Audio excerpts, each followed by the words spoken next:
All right, everybody, welcome back to another video. And today is December the 29th of 2024, and it's a Sunday. And that means that I'll be reviewing the BYU football game that took place yesterday on Saturday, December the 28th, and that's coming up right after this.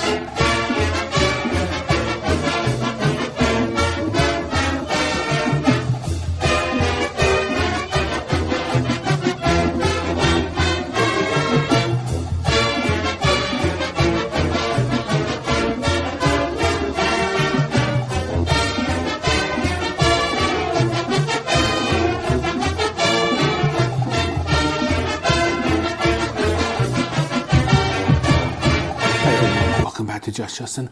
I am Justin, and yes, I'm sitting here in my kitchen today, and I'm just going to be talking about the Alamo Bowl that took place yesterday on December the 28th of 2024, a Saturday, and that was a college football game that featured the BYU Cougars and the Colorado Buffaloes. Yes, the BYU Cougars and the Colorado Buffaloes are in the same conference. And so, I have a little nitpicky thing about two teams playing each other from the same conference. Why don't they branch out and let two teams from the same conference play two other teams? I don't know. It's logistics. It's stupid. The bowl selection committee, they're just stupid. The last time BYU and Colorado played was in November, the last game of the season. BYU played Houston, all right, and they hadn't played football since the end of November. And now it's, December 28th. BYU came into this bowl game. I was thinking, how will BYU show up? They've had a month off. Are they going to show up? Are they going to be crappy? Are they be like, okay, what are we doing? That's what I was thinking. And also Colorado had its own distractions. I mean, Travis Hunter did win the Heisman. And so they had that, and they had Sanders, the quarterback. He's going to the NFL draft just like Travis Hunter is. And so, they have some distractions. Will they be prepared for this bowl game? Because this bowl game, the Alamo Bowl game, is probably the most watched game outside of the college football playoffs. Okay? And people are tuning in because they want to see the People's Championship. Okay? That's how the quarterback from BYU put it, is the People's Championship between Colorado and BYU. All right, so get down there. The game's going on, and BYU comes out, gets the ball first. They didn't look too good that first possession. Neither did Colorado. But eventually BYU got into the end zone. All right, so they were up 7-0. All right, then they kicked another field goal. Puts them up 10-0. Okay, second quarter comes around, and BYU scores another 10 points. Put them at 20. And Colorado still 0. This is the second time this season that Colorado's been shut out in the first half of the game. So how will the second half turn out to be? Well, it turned out to be an all BYU. Yes, Colorado did score 14 points there in the second half to put them at 14, but BYU also went on and scored 16 more points to make them 36. So it was 36-14. That was the score of the game. So BYU won that game. So BYU came out on fire. They came out to prove a point. The defense that showed up at the Alamo Bowl was the same defense that showed up for those 9-0 start off the season. Okay? Jay Hill had prepared those guys for this game. They went after the quarterback, Sanders. They went after him. And you could tell that. He was pressured, he was sacked, and the BYU defense was relentless. They made sure that they had eyes on the ball. Yes, Colorado had a couple great catches, great, runs after the catch and stuff like that. And Travis Hunter did score a touchdown. But they pretty much shut him down and Sanders down. Colorado, before the bowl game, they took out a huge insurance policy for Sanders and for Hunter, in case they got hurt in this bowl game, okay? But, of course, they did not get hurt, but Sanders was also under pressure all night long. He got picked off twice. And one of the times he got picked off, the BYU defender got up and started doing the dance that Deion Sanders used to do when he intercepted the ball. And they were right in front of the Colorado bench. Now, personally, I don't think that was offensive. I don't think it was bad. It was a tribute. In my mind, it's a tribute to Deion Sanders because he was such a great player in the NFL. And yes, he did get up and, he danced and stuff like that. And I thought that, that was cool. That he would do that just to show him that, hey, Deion, we respect you. But that's just my opinion. Some people might not find it very appropriate. Yeah, but BYU came out and they really showed what the BYU football program is all about. Now, so let's go over some stats here. Okay? So yeah, BYU 36-14. Colorado was shut out the first half. They did score 7 points in each of the quarters, third and fourth quarters. But let's take a look at the plays, okay? The total plays for BYU was 65. Total plays for Colorado was 42. Yards. BYU had 331 yards compared to 210 for Colorado. So yards per play was 5.1 for BYU and 5 yards for Colorado. So the passing yards was 151 yards for BYU and 208 for Colorado. Rushing yards for BYU was 180, and Colorado had a total of 2 rushing yards.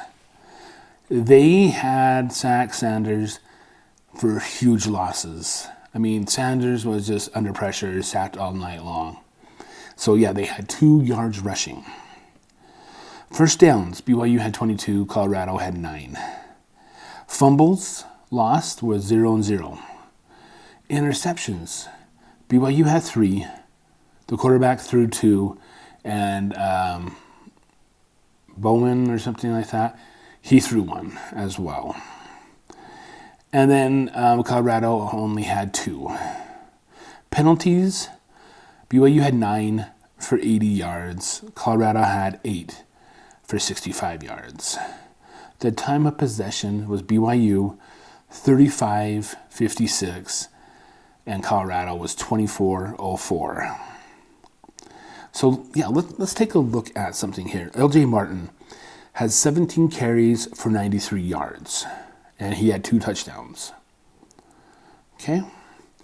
And then, let's see here.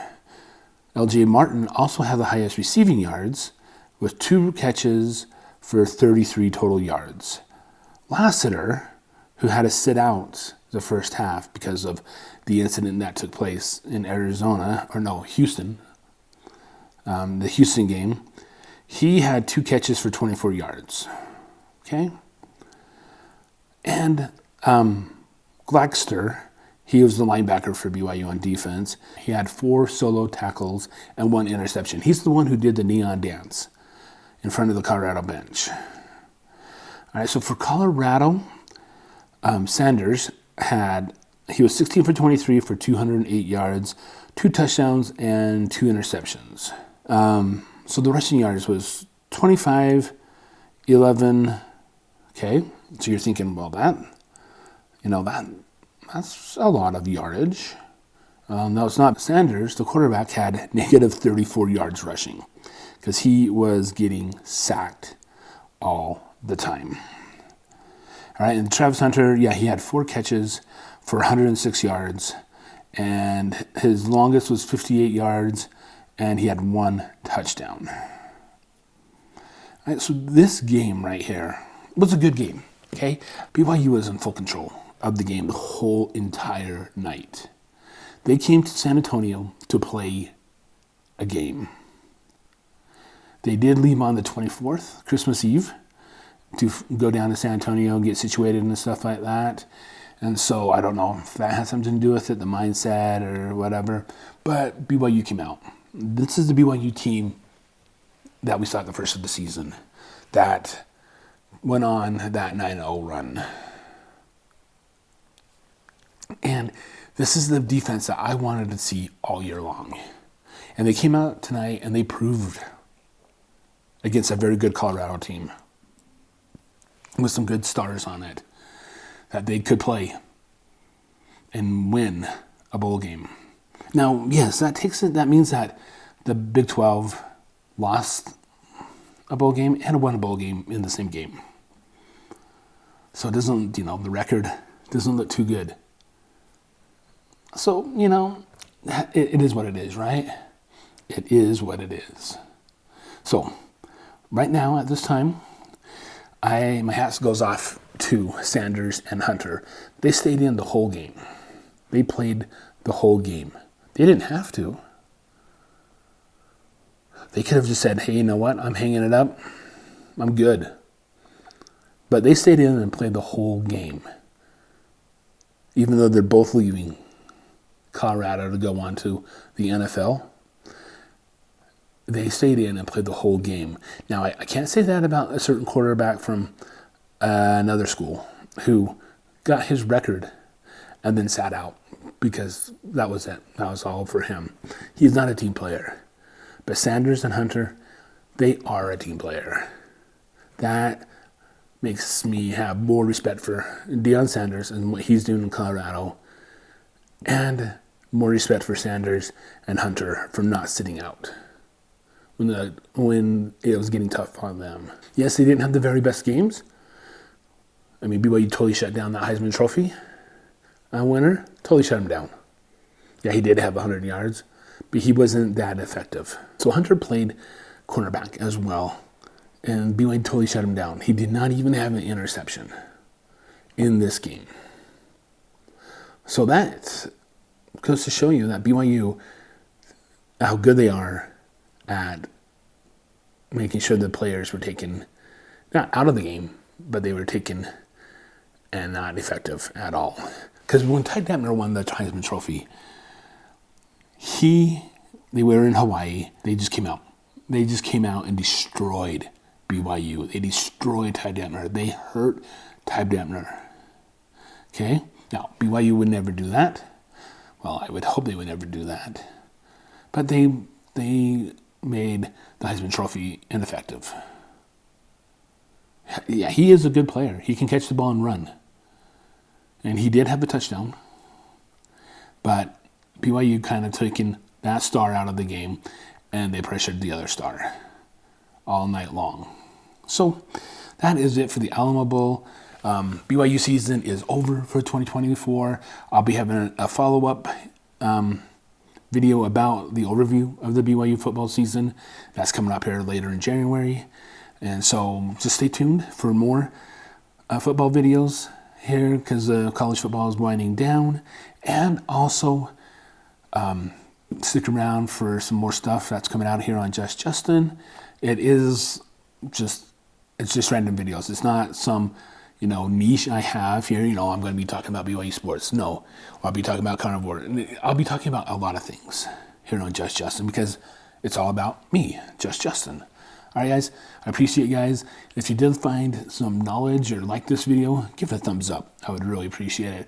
And also hit that subscribe button down below. And if you want to get notifications of any of the videos I put out, hit that bell notification and you'll be alerted at any time I post. You can head over to Justinjenkins.info and subscribe to my website so you'll know every time I put a post out on my blog. All right, guys, I appreciate you guys for sticking around. And way to go, BYU. That was a good season. A lot better than I thought you would do. All right, guys, until the next one, I will see you later. Bye.